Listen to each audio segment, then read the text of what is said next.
오늘 슬기로운 광야 생활 시온 한 번째 시간이고 민수기 강해로는 33번째 시간입니다. 오늘 본문의 말씀은 민수기 11장 16절에서 30절까지인데 여러분이 이미 알다시피 이 말씀의 근거는 지난 15절까지 모세와 이스라엘 백성의 불평과 원망에 대한 하나님의 응답입니다. 그러니까 불평이 두 가지였었어요. 그렇죠? 하나는 모세가 짐을 담당하기 어렵습니다. 나 혼자. 라는 거에 대한 하나님의 응답이 하나가 있고요. 또 하나는 만나밖에 먹을 것이 없다라고 한 이스라엘 백성들의 원망에 하나님이 오늘 응답하신 내용이 이 16절에서 30절까지 걸쳐서 있습니다. 한마디로 두 가지입니다. 응답은 두 가지로 나오는데 오늘과 다음 주에 이어서 내용을 살펴보려고 그러는데요. 하나의 응답은 모세가 혼자 담당하기 어렵다 그러니까 70인의 장로들을 세워주십니다. 그게 하나의 첫 번째 응답이고요. 두 번째 응답은 정말 저는 이 말씀을 보면서 신물이 끔찍하게 좀 소름이 돋았는데 냄새가 싫어하기까지 실컷 먹어라 하고 하나님께서 이 고기를 던져주셨습니다.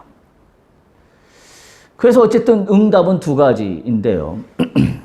제가 사실은 지난 일주일 동안 이 말씀의 본문을 묵상하면서 이 말씀의 맥락이 잡히지가 않아가지고 굉장히 힘들었습니다.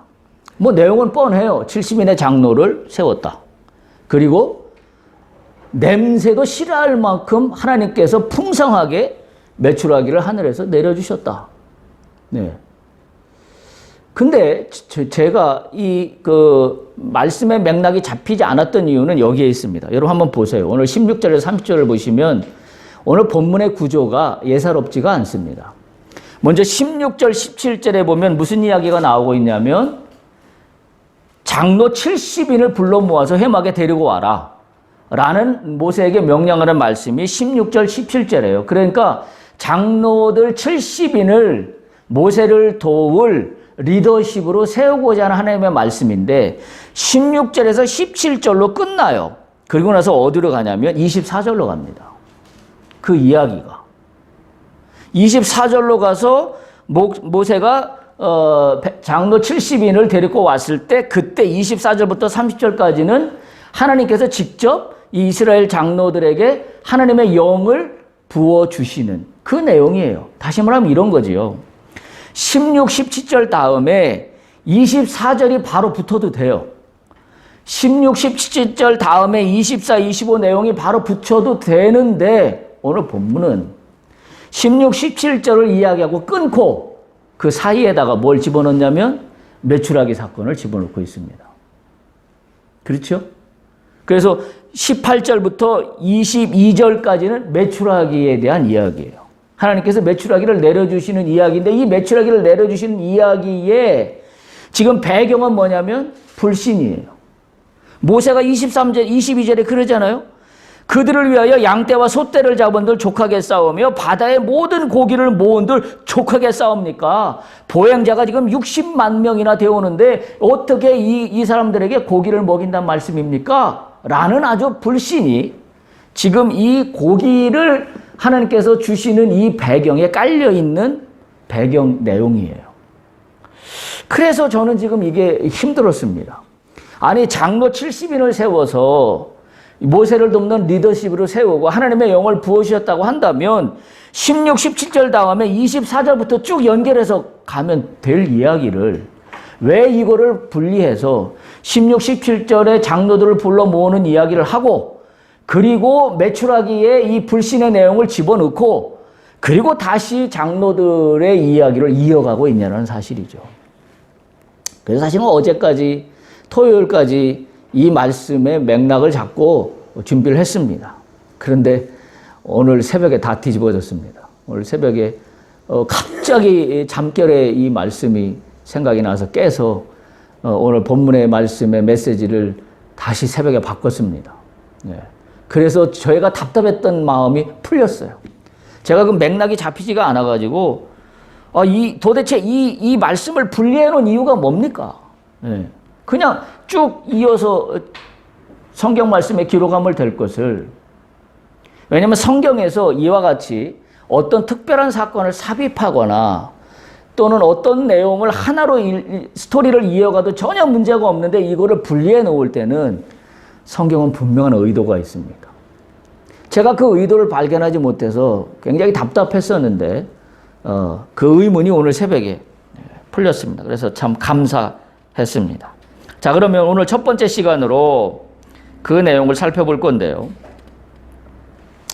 오늘 이 본문의 내용을 어떻게 해석해야 되냐는 이야기입니다. 다시 말하면 응답이에요. 한마디로 얘기하면 하나님의 응답. 말씀드린 대로 장로들 70인을 세워서 모세 혼자 이 모든 일을 감당하지 않도록 하나님 응답하셨어요. 오늘 그 이야기입니다. 자, 그래서 오늘 이 말씀을 보면 우리가 구조적으로 놓치지 않아야 될 부분이 하나가 있습니다. 자, 먼저 16절, 17절을 보면 협력할 장로들을 모으라는 하나님의 말씀이 있고요. 그리고 18절에서 23절까지 메추라기를 보내는 하나님의 말씀이 거기 기록되어 있어요. 물론 배경은 이스라엘 백성들의 불신이라 그랬어요. 불신앙이라 그랬습니다. 그러면서 다시 24절에서 30절에 보면 장로들을 세우고 영을 부어주시는데 키가 어디에 있냐면 23절에 있어요. 23절 한번 보세요. 23절 보면 뭐라고 이야기하고 있나요? 여호와께서 모세에게 이르시되 뭐라고요? 여호와의 손이 짧으냐. 오늘 우리가 이 16절에서 30절의 본문의 말씀을 우리가 바라봐야 될 영적의 핵심 키 구절은 이 부분이에요. 여호와의 손이 짧으냐. 이걸 단지 그냥 우리가 여호와의 손이 짧으냐라는 우리가 좋아하는 구절로만 이해해서는 곤란하고, 다시 한번 말씀드리지만 오늘 본문의 배경은 16절에서 30절은 뭐라고요? 한마디로 이스라엘의 불신이 배경이에요. 그래서 모세가 혼자 담당하기 어렵다는 것에 대해서 장로 70명을 세우는 데 있어서 지금 이 내용이 들어가 있는 거예요. 가운데, 중간에 핵심처럼 삽입해서 들어가 있습니다. 여호와의 손이 짧으냐? 네가 이제 내 말이 내게 응하는 여부를 보리라. 라는 이 맥락이 중간에 핵심으로 들어가 있는 구조라는 것을 살펴보고 있습니다. 따라서 이 여호와의 손이 짧으냐라는 것이 오늘 이 본문의 말씀을 관통하고 있는 핵심 프리즘입니다. 여호와의 손이 짧으냐는 걸로 오늘 장로 70인을 세우는 그 스토리를 바라보아야 해요.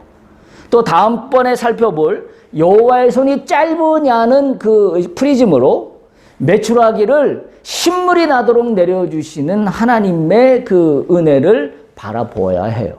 그래서 여호와의 손이 짧으냐라는 이 짧은 구절이 이 본문 16절에서 30절을 관통하고 있는 핵심이다라는 걸 염두에 두시고, 그런 관점에서 오늘 모세의 이야기, 장로 70인을 세우는 이야기를 한번 같이 나누어 보도록 그렇게 하겠습니다. 이미 우리가 내용을 짐작하고 알고 있다시피 모세가 나 혼자는 이 모든 백성을 감당할 수 없다고 민수기 11장 14절에 이야기한 바가 있어요. 그래서 민수기 11장 오늘 본문 16절 17절에 보면 모세에게 여호와께서 이릅니다. 이스라엘 노인들 중에, 여기서 노인은 장로를 이야기합니다. 내가 아는 지도자 될 만한 사람 70명을 모아서 데리고 와라. 그 이야기를 하십니다. 그래서 그 70명을 데리고 오는데 한 가지 또 의문스러운 것은 70명이 다 안 왔습니다. 오늘 본문에 보면. 어디를 보면 26절을 보면 26절을 보세요. 오늘 본문의 26절을 보면 엘닷이라는 사람하고 메닷이라는 사람 두 사람은 안 왔어요. 그리고 어디에 있었냐면 그냥 자기들 진영에 머무르고 있었습니다. 그러니까 하나님의 70인을 데리고 와라 그랬는데 어쨌든 68명은 그 명령에 순종하여서 지금 회막 앞에 왔고요. 나머지 2명, 이 엘닷과 메닷이라고 하는 이 두 장로는 오지 않았습니다. 지금 그 이야기가 앞뒤로 반복해서 나오고 있다는 사실입니다. 어쨌든 장로들이 회막 앞에 섰습니다. 그래서 하나님 앞에 모세와 함께 서게 되었습니다. 70인 장로들에게 하나님의 영을 주어서 모세와 함께 일하게 하십니다. 17절 보면 그렇게 기록하고 있어요. 내가 강림하여 거기서 너와 말하고 내게 임한 영을 그들에게도 임하게 하겠다. 다시 말하면 모세에게 부어주신 하나님의 영을 나머지 장로 70명에게도 동일하게 너와 동일한 영을 내가 그들에게도 부어 주어서 이 일을 광야에서 이 이스라엘 백성들을 이끌고 가는 이 일을 함께 도와서 하도록 하겠다라는 것이 지금 하나님의 분명하신 뜻입니다. 여기서 우리가 하나님의 미션을 수행한다라고 할 때 반드시 기억할 것이 바로 이 부분 중에 하나입니다. 하나님의 일은 뭘로 한다? 하나님의 영으로 한다. 하나님의 일은 하나님의 영으로 하는 겁니다. 그럼 우리는 이렇게 바꾸어서 생각할 수 있어요. 내가 하는 생업의 일은 하나님 일인가? 하나님과 상관없는 일인가? 어떠십니까? 내가 하는 일도 하나님이 주신 일이 분명합니다. 내가 하는 일도 하나님이 주신 일이라고 한다면, 그런 믿음으로 나간다면, 왜요? 우리는 이 땅에서 하나님의 부르심을 받아서 각자의 모양은 다르지만 각자의 모양이 다른 그 상황 속에서 이 미션들을 다 수행하고 우리는 저 천국으로 옮겨져야 되는 우리의 인생의 큰 그림이 있기 때문에 우리가 이 땅에서 하고 있는 우리의 생업의 모든 이야기도 하나님의 일이라는 것이 믿는 우리의 세계관입니다. 그렇다고 한다면 우리가 하고 있는 우리의 생업의 일은, 생업의 힘은 무엇부터 온다? 하나님의 영이에요. 오늘 이 상황을 우리가 한번 생각해 볼 수 있어요. 왜? 장로들 70을 그냥 세우면 됩니다. 그건 어떻게 하는 거예요? 우리 인간적인 생각이에요. 모세에게 하나님이 영을 부어주셨어요. 그러면 그걸로 족할 수도 있어요. 왜냐하면 모세가 하나님의 영을 부여받았고 그 힘으로 지금 이스라엘 백성들을 지금까지 인도하고 있어요. 하나도 불편함이 없습니다. 왜? 실질적으로 인도하시는 분은 하나님이시기 때문에. 근데 오늘 하나님은 어떻게 하고 있냐면 모세 너에게 부어준 나의 영을 그들에게도 동일하게 부어주어 이 일을 감당하게 하겠다라고 하고 있다라는 사실이에요. 따라서 우리가 하나님의 영을 사모하고 그의 영과 함께 하지 않으면 우리는 우리의 미션을 수행할 수 없습니다. 그러니까 하나님 일을 수행하는 과정에서의 핵심은 뭐냐면 나의 판단과 나의 지식이 아니라 뭐가 최우선이고 뭐가 전부다? 하나님으로부터 부여받은 영입니다. 하나님의 영이에요. 우리는 그 영으로 우리에게 맡겨진 이 땅의 삶을 영위해 가는 겁니다. 이게 그리스도인들의 정체성이에요. 이게 아주 중요한 우리의 정체성이라는 사실입니다. 그래서 우리가 광야의 힘든 길을 걸어갈 수 있는 용기를 낼 수 있는 것도, 우리가 에너지를 갖는 것도, 또는 불편한 환경을 감내하면서도 꿋꿋하게 이 곤란의 환경을 뚫고 나갈 수 있는 것도 뭐 때문에 가능하다? 하나님의 영이 함께하기 때문에 가능한 겁니다. 하나님의 영이 함께하지 않고 지금 이 어려운 순간과 상황들을 나의 지식과 나의 판단과 나의 물질과 나의 어떤 경험만 가지고 뚫고 나간다고 한다면 뚫고 나갈 수 없다라는 결론이에요. 오늘 하나님께서는 장로 70인에게 모세와 동일한 영을 부어주셨다는 거에 우리에게 희망이 있어요. 하나님은 목사에게만 영을 부어주지 않습니다. 하나님은 하나님이 사용하시는 특별한 사람들에게만 그 영을 부어주지 않습니다. 하나님은 누구에게도 부어줘요? 우리 모두에게 당신의 영을 부어주십니다. 부어주시는 목적은 뭐예요? 당신이 우리에게 주신 미션을 수행하라고. 나의 목적과 나의 유익을 위해서 사용하라는 것이 아니라 하나님이 나에게 주신 인생의 미션을 수행하는 데에 부족함이 없도록, 용기를 내도록, 에너지를 가지도록, 힘을 낼 수 있도록 하나님께서 직접 그 영을 우리에게 부어주신다라는 사실입니다. 자, 그런데 이 70인 장로에게 하나님께서 하나님의 영을 부어주셨는데 그 영이 임하니까 이 사람들이 예언을 했습니다. 막 예언을 하기 시작했어요. 그런데 뭐예요? 예언은 했지만 예언이 뭐라고 돼 있어요? 다시는 하지 않았다고 그랬어요. 한번 예언하고 끝쳤다라고 이야기하고 있습니다.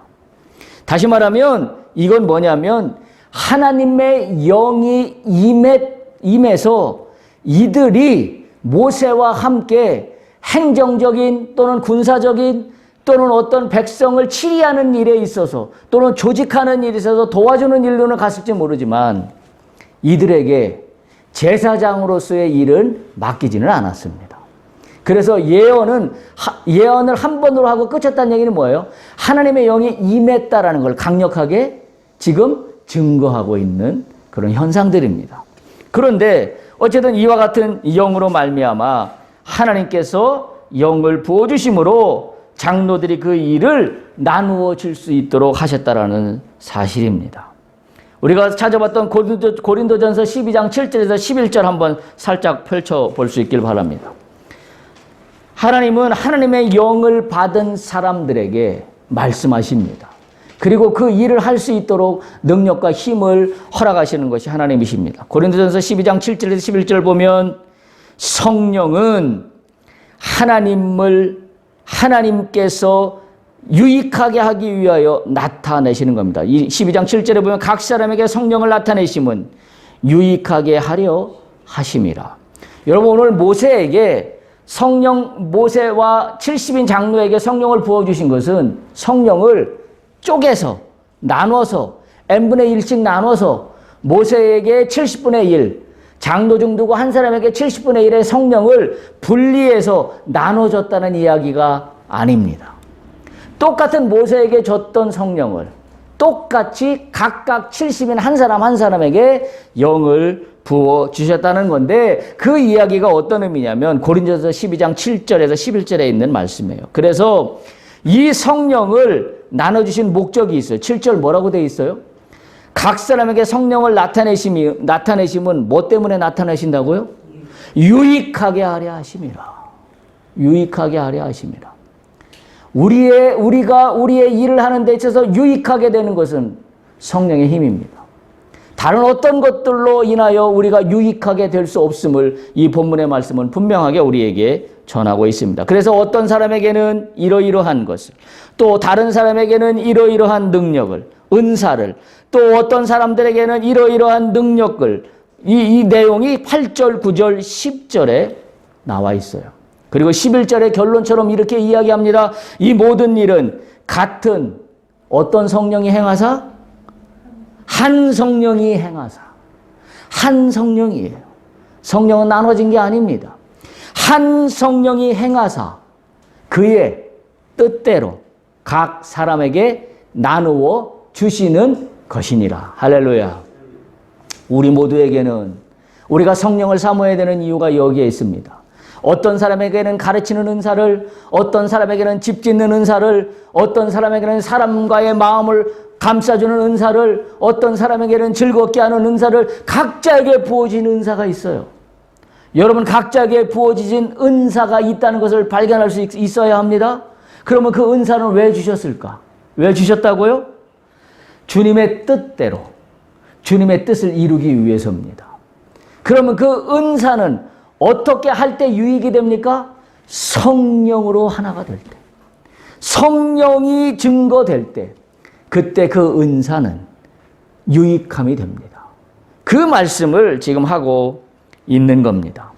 성령은 동일한 은사가 찢어지고 쪼개져서 분리되어서 나눠지는 것이 아니라 동일한 은사가 그대로 전해집니다. 여러분 열왕기 하에 보면 엘리야의 영감이 그대로 엘리사에게도 전해졌던 것을 성경은 기록하고 있습니다. 열왕기상 2장 9절에 보면 엘리사가 이르되 당신의 성령이 하시는 역사가 갑절이나 내게 있게 하소서라고 엘리사가 엘리야에게 말합니다. 그랬더니 15편 15절에 엘리야의 성령이 하시는 역사가 엘리사 위에 머물렀더라라고 성경은 기록하고 있습니다. 여러분 여기에서 우리가 눈을 들어야 돼요.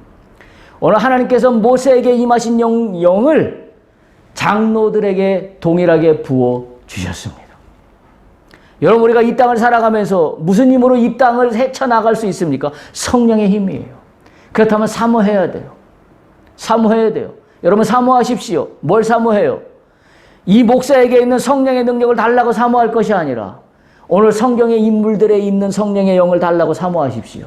오늘 이렇게 기도하십시오. 모세에게 임했던 하나님의 영을 오늘 나에게도 부어 주옵소서. 할렐루야. 모세에게 영한 하나님의 영을 오늘 나에게도 부어주실 줄로 믿습니다. 그러면 이스라엘 백성들이 광야를 뚫고 나갔던 것처럼 오늘 모세의 영이 내게 임하면 오늘 광야 같은 나의 인생길도 뚫고 나갈 수 있을 줄로 믿습니다.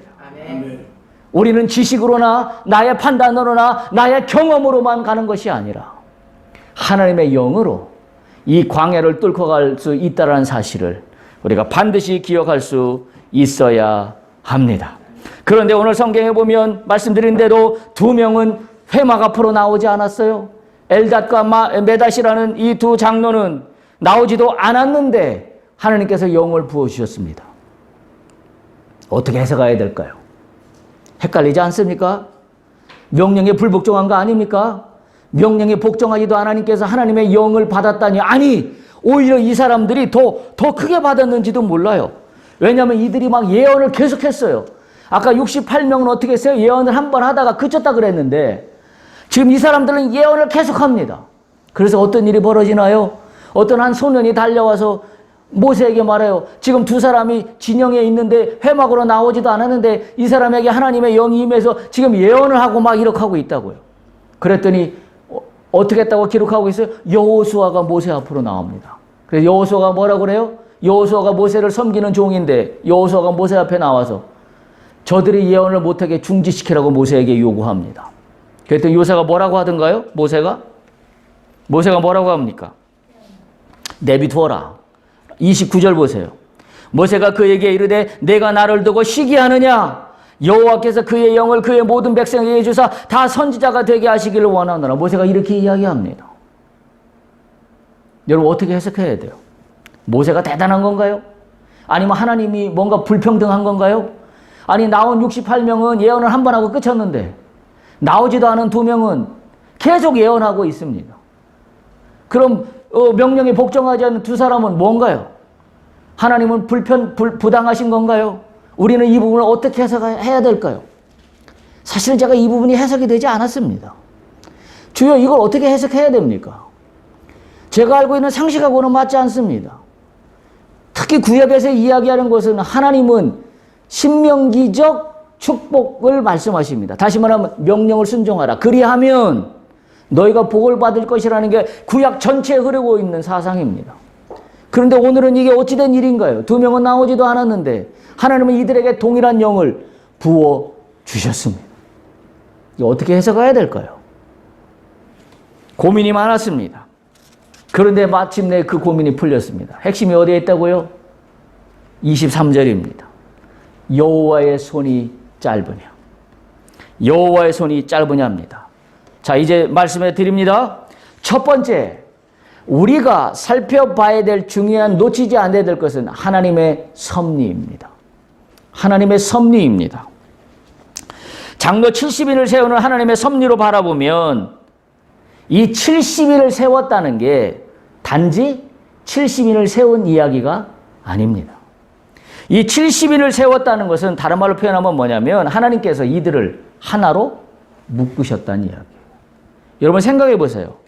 장로 70일, 이 시대에 이 이스라엘 공동체에 가장 경험이 많고 가장 지혜롭고 가장 판단력이 우수하다고 여겨지는 70명이에요. 가장 어르신들입니다. 이들 70명이 각자의 견해가 얼마나 많을까요? 얼마나 다양할까요? 70명을 리더십으로 세웠어요? 그러면 70명을 단순히 리더십으로 세우면 어떤 일이 발생할까요? 70개의 다양한 목소리가 나올 겁니다. 아마 배가 산으로 갈 수 있는 길이 열릴지도 몰라요. 그렇지 않아요? 장로 A라는 사람은 이게 옳다라고 얘기할 수 있을지도 모르겠고요. 장로 B라는 사람은 아니다, 이게 옳다라고 얘기할 수 있을지도 모르겠고요. 그런데 하나님은 어떻게 하셨다고요? 당신의 영을, 모세에게 주셨던 영을 동일하게 70명 장로에게도 부어 주셨다라는 사실은 뭘 이야기하고 있어요? 이들에게 하나님과 모세와 동일한 영으로 묶으셨다는 이야기예요. 놀라운 이야기입니다. 놀라운 이야기예요. 이게 하나님의 섭리예요. 우리가 이걸 발견할 수 있어야 합니다. 이걸 발견할 수 있어야 해요.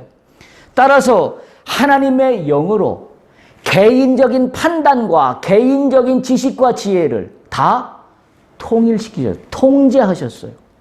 그분의 통치 안에 두셨어요. 이걸 뭐라고 표현했다? 여호와의 손이 짧으냐. 내가 장로 70명을 세우지만 장로 70명을 세워 70개의 목소리를 가져가는 것이 아니라 여호와의 손이 짧지 않다. 이 얘기는 뭐예요? 모세 너의 리더십을 전혀 훼손하지 않는다. 오히려 70명과 협력함으로 말미암아 모세는 더 든든하게 이 일을 수행할 수 있는 하나의 공동체를 확실하게 확립하게 되는 겁니다. 여러분, 제가 이 부분을 해석하기 위해서 많은 주석들을 찾아봤어요. 주석들의 대부분은 이 부분을 어떻게 해석해 놓고 있냐면 모세의 리더십이 훼손됐다고 해석하고 있습니다. 왜냐하면 모세 혼자만이 갖고 있던 리더십을 장로 70명이 함께 했기 때문에. 근데 저는 그 해석이 틀렸다고 판단했습니다. 오늘 이 새벽에 저에게 주신 말씀을 통하여. 왜? 성령은 나눠준 게 아닙니다. 만약에 모세의 리더십이 훼손됐다고 해석한다면 모세에게 주신 하나님의 영이 나눠져서 장로 70명하고 다 나눠져서 70분의 1 목숨만 가졌다고 한다면 모세의 리더십이 훼손될 수 있다고 이야기할 수 있어요. 그런데 우리가 아까 고린도전서에서도 봤던 것처럼 성령은 분리되거나 나눠지는 것이 아닙니다. 오늘도 성경은 분명하게 모세에게 하나님께서 이야기하고 있어요. 너에게 줬던 영을 동일하게 장로 70명에게도 주겠다라고 했지. 나누어져서 너는 이제부터는 네가 이렇게 불신앙으로 보였으니 너에게는 70분의 1만치의 영만 내가 허락하겠다고 말씀하신 적이 없습니다. 그럼에도 불구하고 많은 성경을 해석해 놓은 사람들이 모세의 리더십이 훼손됐다라고 해석하고 있어요. 근데 저는 그래서 이 부분이 갈등이었던 겁니다. 이 해석이 아닌 것 같아요. 그래서 제가 이 말씀을 드리고 있는 겁니다. 여호와의 손이 짧으냐라는 이야기는 바로 이걸로, 이 프리즘으로 보면 모세의 리더십을 훼손하지 않고도 여호와의 손은 큰 겁니다. 짧은 게 아닙니다. 오히려 모세로 하여금 더 큰 힘을 강력하게 추진할 수 있는 능력과 권한을 장로 70명을 붙임으로 말미암아서 확실하게 채워주셨다는 사실입니다. 할렐루야. 우리가 이걸 깨달을 수 있어야 해요. 이걸 깨달을 수 있어야 합니다. 우리도 마찬가지예요. 우리가 우리의 문제를 해결한다라고 하면서 우리가 하나님께 우리의 문제들을 해결한다라고 소원하고 기도하면서도 우리는 늘 우리의 개인적인 판단이 개입해 있습니다. 그리고 어떤 때보다는 하나님보다 나의 어떤 판단이 우선할 때가 많아요. 그 문제 해결의 핵심이 아닙니다. 우리는 뭘 믿어야 돼요? 하나님이 붙여주시는 동역자들의 능력과 힘을 믿어야 합니다. 하나님께서 붙여주십니다. 하나님께서 함께해 주십니다. 근데 어떤 사람들을 아무나 붙여주시면 안 됩니다. 아무나 붙여주시면 배가 산으로 가요. 왜? 각자 의견이 다르기 때문에. 그래서 우리는 그런 기도를 해야 돼요. 하나님, 내가 혼자 일하기가 힘들어요. 누군가 동역자를 붙여주시옵소서. 동역자를 붙여주시되 어떤 사람을 붙여주셔야 돼요? 하나님의 영이 나에게 임한 그 영이 동일하게 동역자에게도 임하는 그 동역자를 나에게 붙여주옵소서. 할렐루야. 그러면 뭐예요? 나는 탄력을 받아요. 힘을 받아요. 추진력을 얻을 수 있습니다. 이게 하나님이 일하시는 방법이에요. 따라서 하나님의 손이 짧아졌느냐라는 프리즘으로 보면 하나님은 내가 생각한 것과 전혀 다르게 일하십니다. 나는 불신앙적인 배경을 갖고 있음에도 불구하고 일하십니다. 따라서 우리가 관심을 가져야 되는 것은 하나님의 손이 짧지 않다라는 믿음이 확실히 있어야 돼요. 내가 곤란한 문제를 풀어갈 때 나를 한번 보세요. 하나님의 손이 짧다라고 여기는 나를 발견하지 않습니까? 항상 뭐가 우선합니까? 나의 판단이 우선하지 않았나요? 나의 지식이 우선하지 않았나요? 나의 소위 지혜라는 것들이 우선하지 않았나요? 나의 경험이 우선하지 않았나요? 그 얘기는 거꾸로 뒤집으면 뭐예요? 여호와의 손이 내 손보다 짧다란 이야기. 그러면 거기에 기적은 없습니다. 오늘 여호와께서 모세에게 부어주셨던 이 동일한 영을 부어주시는 역사함이 없다라는 사실입니다. 없다라는 사실이에요. 오늘 우리에게 적용하면 우리에게도 생각하지도 못했던 70명을 붙여주실 수 있습니다. 그럼 우리는 어떻게 해야 할까요? 우리는 어떤 영적 태도를 가져야 할까요? 바로 성령이 우리에게 보여주시는 그 은혜를 따라가야 합니다. 성령의 은혜를 따라가야 합니다. 성령으로 하나님의 깊은 것을 통달할 수 있어야 합니다. 고린도전서 2장 10절에서 14절 한번 찾아볼 수 있길 바랍니다. 고린도전서 2장 10절에서 14절입니다.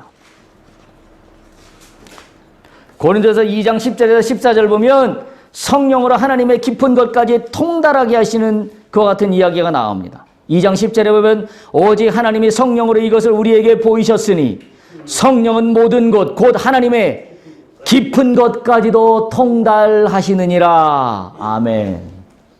여러분, 여기에 우리가 눈을 떠야 돼요.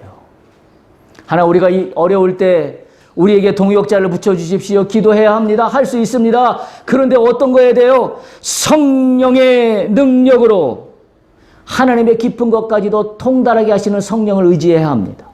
내가 나에게 붙여진 동역자가 어떤 사람인지 알 수 있습니까? 그 사람이 어떤 지식을 갖고 있는지 내가 어떻게 알 수 있습니까? 내가 어떻게 판단할 수 있습니까? 이 사람이 하나님이 붙여준 사람인지 내가 어떻게 알 수 있습니까? 우리는 거기에 눈을 떠야 되는 거예요. 따라서 어떻게 해야 돼요? 성령은 뭘 알게 한다고요? 하나님의 깊은 것까지도 통달하게 하시기 때문에 내가 성령의 눈을 떠야 돼요. 성령을 사모해야 합니다. 그럴 때만이 비로소 올바른 나의 리더십을 구축할 수 있다라는 사실입니다. 11절에 보면 하나님의 일도 하나님의 영 외에는 알지 못한다고 했습니다. 따라서 우리가 우리의 일이 하나님의 일을 하는 거라고 한다면 우리의 일을 끌고 가는 것은 세상의 육신의 영이 아니라 하나님의 영이 우리의 일을 끌고 간다는 사실을 우리가 반드시 기억해야 됩니다.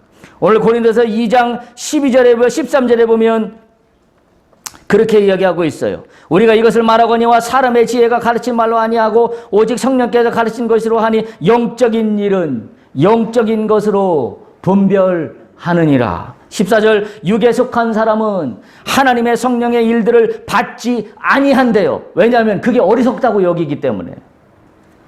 그것들이 그에게는 어리석게 보임이요. 또 그는 그것들을 알 수도 없나니 그러한 일은 영적으로 분별되기 때문이다. 할렐루야. 우리가 눈을 들어 떠야 됩니다. 우리가 광야의 인생길을 걸어가면서 우리의 길이, 우리의 인생 길이 나의 육신의 길만 있다고 생각한다면 그때는 성령을 받지 않아도 됩니다. 왜냐하면 육신으로만 가는 길이니까요. 그러나 나의 길이 육신의 길만이 아니라 성령의 능력으로 하나님의 영으로 함께 가는 길이라고 인정하고 믿음으로 고백하는 사람이라면 어떻게 해야 돼요?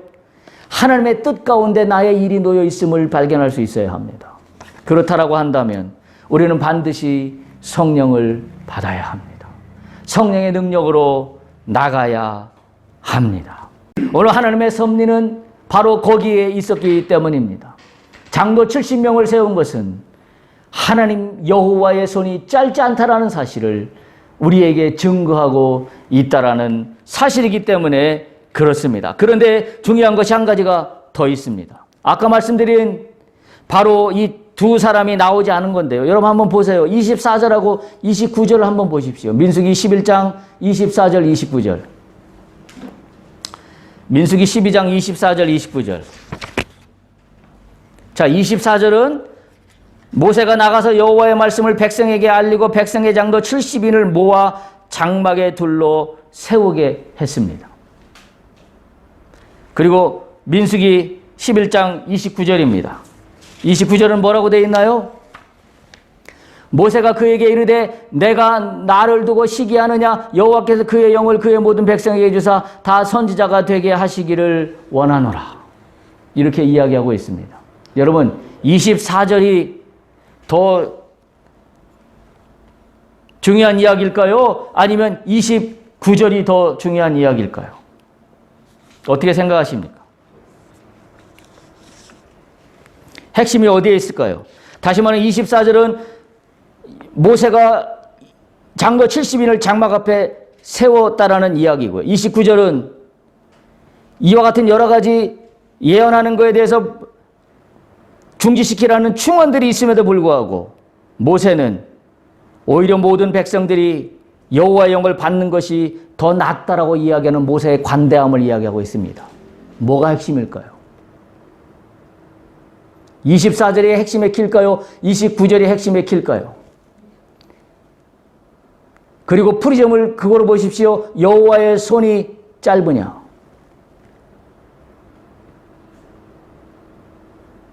오늘은 여기까지 하겠습니다. 개봉박도 다음 주에. 24절과 29절 어떤 게 더 핵심일까요? 여러분이 한 주 동안 묵상하시면서 24절이 더 핵심일까?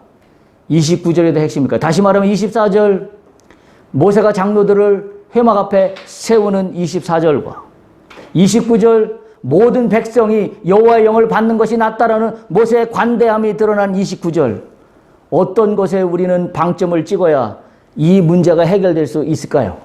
라는 것을 숙제로 드리면서 오늘 말씀을 마치고자 합니다. 마지막으로 기억하실 수 있기를 바랍니다. 여호와의 손이 짧지 않습니다. 우리는 우리의 인생을 살아가면서 우리가 어렵고 힘들 때마다 하나님의 도우심을 구합니다. 그런데 우리가 기억해야 될 것은 항상 우리가 문제를 해결할 때 나의 모습을 보면 여호와의 손보다 내 손이 길다라고 내 손이 크다라고 여기고 문제 해결을 하는 경우가 너무나 많습니다. 그렇지 않아요? 내가 나의 문제를 푸는 방식을 보면 나는 나를 알 수 있어요. 여호와의 손이 짧으냐? 오늘 하나님께서 모세에게 하시는 이 말씀을 들을 수 있길 바랍니다. 아들아 딸아 내 손이 네 손보다 짧더냐? 오늘 이 말씀을 묵상하며 나아갈 수 있기를 축복합니다.